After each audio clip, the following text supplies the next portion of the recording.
Yung dapat doon, ano lang? Ano dapat? Eh, sige po, sige yung list. Iwan yung buha ko mali. Wala ko lang alam dito eh. Ano yung mga pinaka-basic dito namin? Yung pinaka-basic lang naman dyan, yung ano, kick, hi-hat, tsaka yung snare muna. Then, ano lang siya, repeat lang siya. Ito yung kick ni Marulis. Tapos, exercise lang muna. So, try mo siya sa sumalan sa hi-hat, sa kick, sa hi-hat, sa snare. Then, try mo lang sa kapay. Eh, ito pala yung pinakamadali dito. Oo, try mo yung pinaka. Sige, matry nga. Kick, hi-hat, snare. Kick, hi-hat, snare. Ben, yan, sabi mo, ang dali. Ito yung pinaka-basic. Mahirap naman nito pala eh.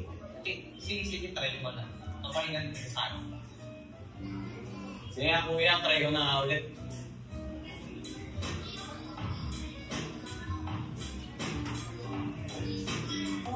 Oo nga, no? Ang dali lang pala talaga nun. O, di ba, sabi sa'yo, kaya mo yan. Dali lang yun. Oo nga pala, kuya.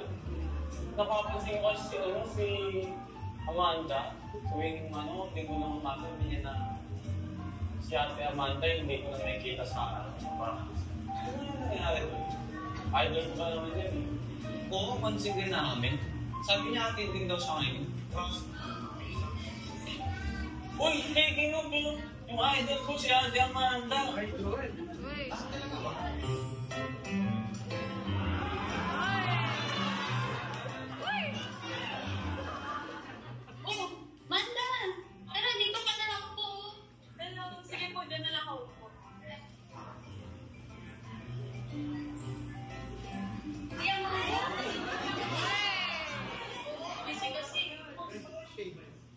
Uy, Amanda, pwede ka makausap sa gilid? Ano po? Sige po, kailangan ako.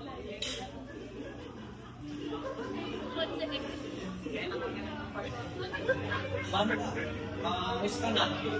Parang hindi ka talaga sinusuko sa akin sa Facebook. Pasensya na rin. Sinusubukan ko naman eh. Pero ayaw ko na. Sabay-sabay kasi. Trabaho, pamilya, tapos ng school. Parang naubos na ako. Alam mo naman, pero hindi ko naman sa'yo binigay yung responsibilidad na yun para pahirapan ka. Hindi binigay ko yun para sana matulungan ka mo palapit sa Diyos. Gagawin mo siya. Pero rin, parang tayo mapapalayo. Parang hindi ko gusto narinig. Puro ingay na lang sa paligid ko. Wala nata akong boses para umabot ka. Ang ganda, kahit ko lang nakakalang ibigay. Sa pag-ngayon para kayo, hindi naman siya naghahanap ng galing. Naghahanap siya ng totoong puso. Pero, paano pagpagandang po talaga? Lalo ka nang kaya niya sa presensya niya. Kasi doon may pahinga. Di mo naman kailangan buhatin lahat yan mag-isa. Andito naman kami. Lalo na andyan din naman siya. Hindi ko ba talaga huli ang lahat? Pwede pa ba talaga ako simula ulit? May bagong simula. Tara, sama ka sa amin. Nagpa-practice kami, Jess. Talaga? Tara!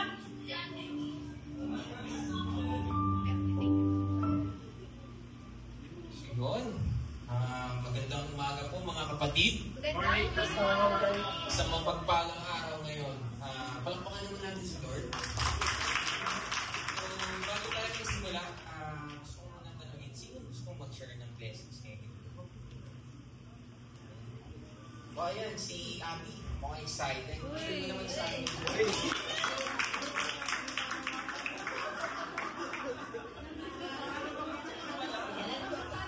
Si Laila ni Pastor JM. Gusto ko lang pong i-share at pinagpapasalamat po dahil may church member po na dumalaw sa akin itong mundo.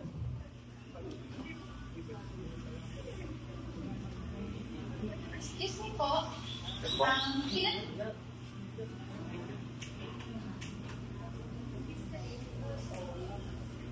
na naman.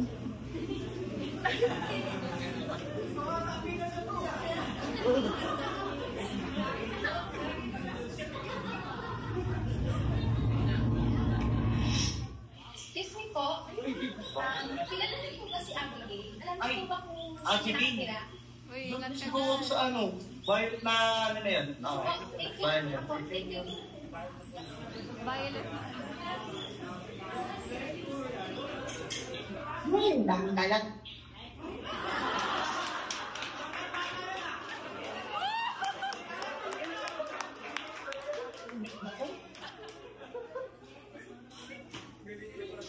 Lalakang gas.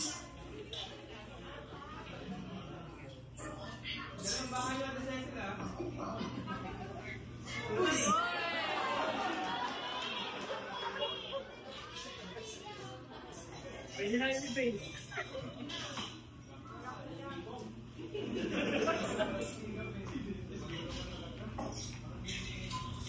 Ma'am, may sasabihin po pala ako. Oo, ano na naman yun? Oh, may tao. Pakibuksan mo muna.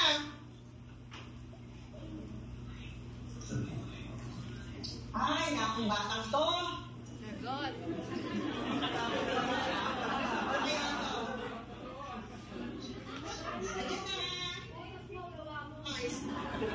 Po sila? Magandang hapon po. Ako po si A. Member po ako ng church na kinabibilangan ni Abigail. Ganda-ganda po kasi siyang hindi nakaka-attend kaya...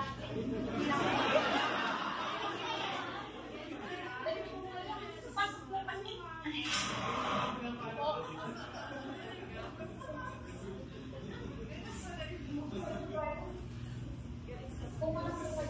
Sige po.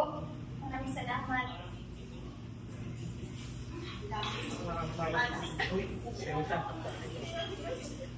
Uy!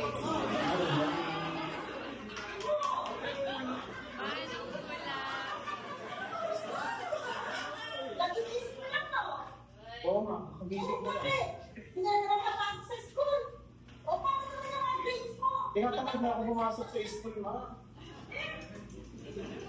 Wala na akong gano'n mag-aaral. Hindi naman kailangan, hindi naman kailangan. O, saan mo lang pumasok mo? Ayun ni Ate Abir. O, ate-ate, puro ate-ate, ate-ate na lang.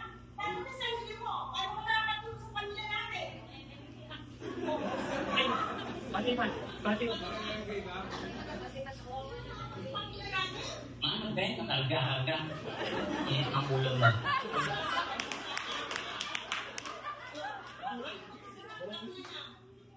O, ano sasabihin mo sa kusina? Hindi na tuloy. Isasabihin mo pala ako, ma. Alam po yung investment ko dahil na ina-applyan na. Parang sabi yaman tayo kapag Ay, tapos sana gumawa ko. Ano na ito? ano po eh, na-scam po ako.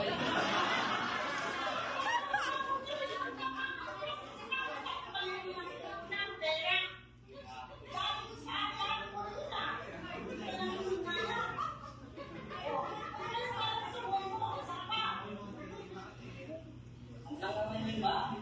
Nalipalitan naman yun. Kaya-kaya ko ni Ate Ami. Ano pala ma? Kung pwede ko pala rin mangiyak ko sana rin na kay Ate Ami. Ano? Gusto ko kasi makaiwan. Tang ka na naman, tapos panibago na naman. Kaya-kaya ko rin Ate Ami. O, puro ate-ate na lang. Wala na akong ganun, puro ate-ate.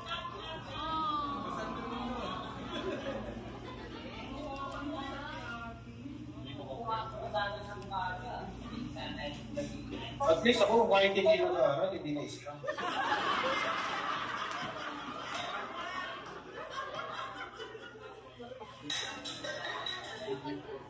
Ano, ako na naman? Gusto na naman ulit? Puro na lang si Abby? Puro na lang si ate? Ha? Siguro nakatrabaho ako. Binubuhay ka ng pamilyang to? Eh, hindi ko na nga maalala. Kung kailan yung uling beses na napilagay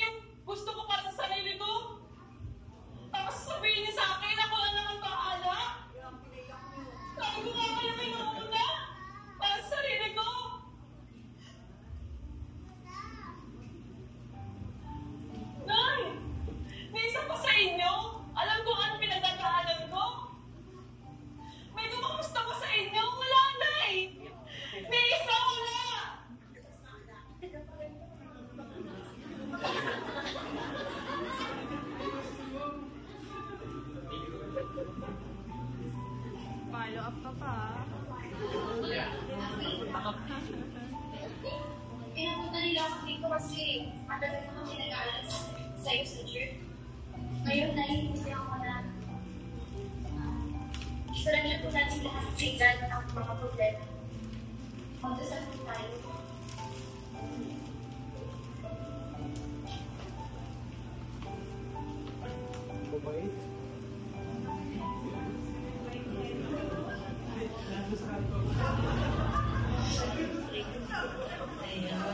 Gusto ko lang po i-share sa inyo yung aking pinagsasaya. Sa Bible verse po ng Matthew 6, verse 25, kaya nga sinasabi ko sa inyo, huwag kayong mga balisa sa inyong pamumuhay, kung ano baga ang inyong kakainin, kung ano ang inyong iinumin, kahit ang inyong katawan, kung ano ang inyong dalantin.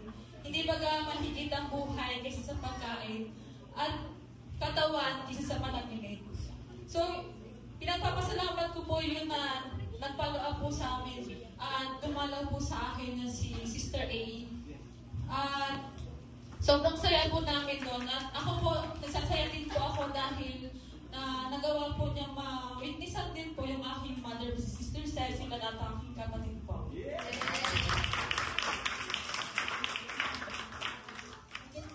Sobra po yung pasasalamat ko kay Lord kasi dahil po sa mga salita niya, sa pagdala po ng isang sister ng anak ko, nakilala namin na si Richard Sandoval, napakalaki po ng pagbabago ng aming pamilya. Natuto po kami yung kay Lord at surrender po namin ang lahat. At sa ngayon po, tiwala na po talaga kami sa Kanya. Salamat po kay Lord.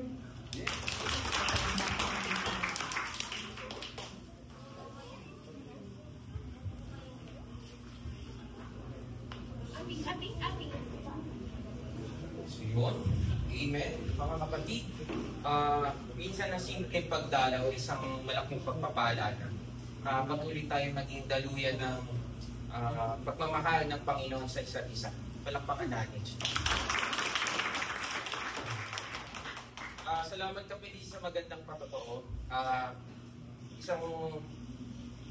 Isang patunay na patotoo. Ayun. Ngayon, habang tayo magtatanggap ng komunyon, alalahanin natin ang halaga ng pagtanggap.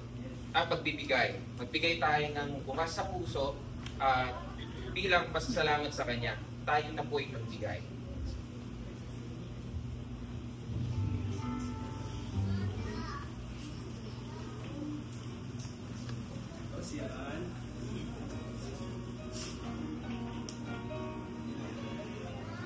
Alam niyo po, Daddy, nung bata pa po ako, tuwing may allowance ako, niisip ko agad kung anong laruan ang pwede kong mabili dito. Isang beses, binigyan ako ni Mami ng 100 pesos. Sobrang saya ko. Pero, naalala ko, sabi ni Kuya sa Sunday School, dapat daw ay nagbibigay tayo ng ikapo sa kung ano ang natanggap natin. 10 piso.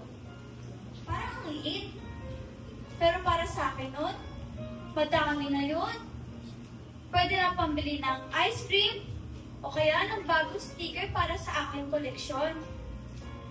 Pero naisip ko lang, bakit nga ba tayo nagbibigay ng ikapo? Sabi sa Malakian 3 verse 10, dalhin ninyo ang buong 10 bahagi sa kamalik upang magkaroon ng pagkain sa aming bahay. Subukin ninyo ako sa mga bagay na ito. Sabi ng Panginoon ng mga hukbo. Subukan siya. Kaya ko bang subukin si Lord?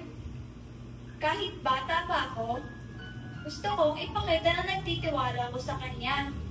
Kaya nung sumunod na linggo, dinala ko ang 10 piso sa simbahan. Medyo kinakabahan pero masaya ako. Para bang may kakaibang saya sa puso ko. At alam niyo po, hindi ako kinulang. May pagkakataon na may biglang blessing. Tulad ng libre sa kantin, o kaya may nagbibigay ng bagong lapis. Maliit na bagay pero ramdam ko ang pagmamahal ni Lord. Ngayon, tuwing nakakatanggap na ako, inuuna ko agad ang ikapo. Hindi dahil sa takot, kundi dahil sa pagmamahal at pagtitiwala. Kasi, kahit bata pa ako, alam ko na ang pagbibigay ay hindi lamang tungkol sa pera. Ito ay tungkol sa puso at pananampalataya.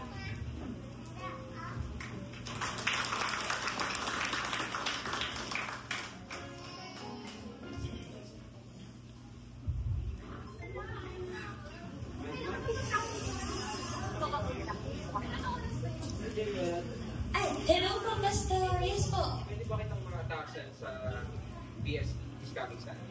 Ay, sige po, Bas. Wala pong problema. Ipe-prepare ka na lang. Ayun, maraming salamat. Thank you din po, Bas. Hi.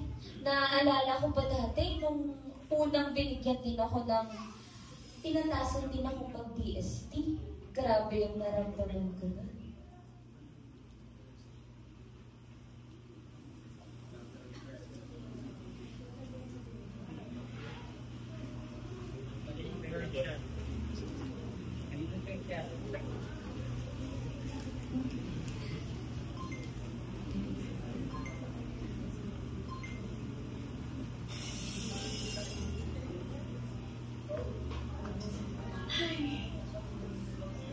Panginoon, bakit ko?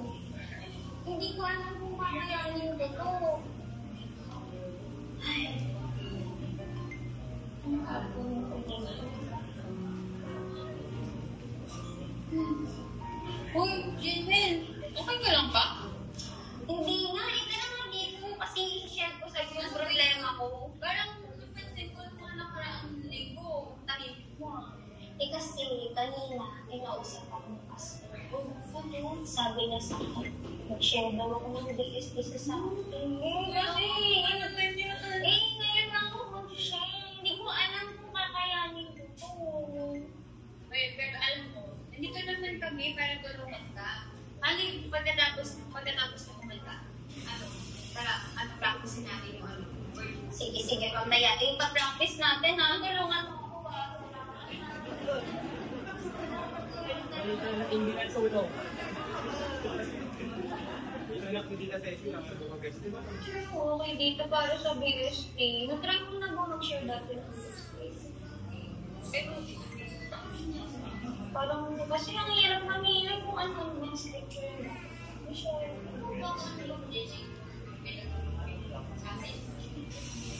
Sure, pwede. Ay. Uy, mga sister, ito usapan nyo ah. Ay, pwede.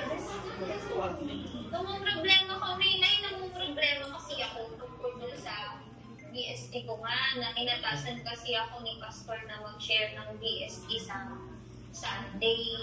May mga advice ko mga words. Aba, Jennifer, yun din ako, kabado din ako, kapag pinakasan din ako ni Pastor na mag-share ng talk. Alam mo, ang na-realize ko lang doon, nakagagdag talaga yung pagkain na kalakasan. Ang magpapahe mo lang talaga sa'yo, ilatak mo lang sa kanya yung puso at yung sasabihin. Yun lang. Salamat kayo dyan sa super laking tulong niya din. Kailangan ko rin talaga yung marinig na yung ganitong panahon na pinag-iisipan ko kung ano ba talaga dapat i-share ko. Buti nakatulong din. Thank you, sir. Uy, sakto si Pastor Jeno. Uy, Pastor! Uy, Janel! Kamusta? Handa ka na ba sa susunod na linggo? Pastor, yun nga eh. Kinakabahan ako eh kasi unang beses kong mag-share. Pero sa tulong ni Nika at ni Kuya Jules, pati yung gabay ng Panginoon, ready na ako. I'm so ready. Ayan ang espiritu ng pananampalataya. Naway maging inspiration kasi ba? Tara, pag-pray natin yan.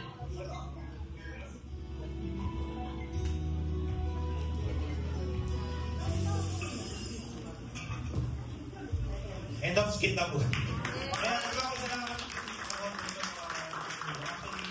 sa mga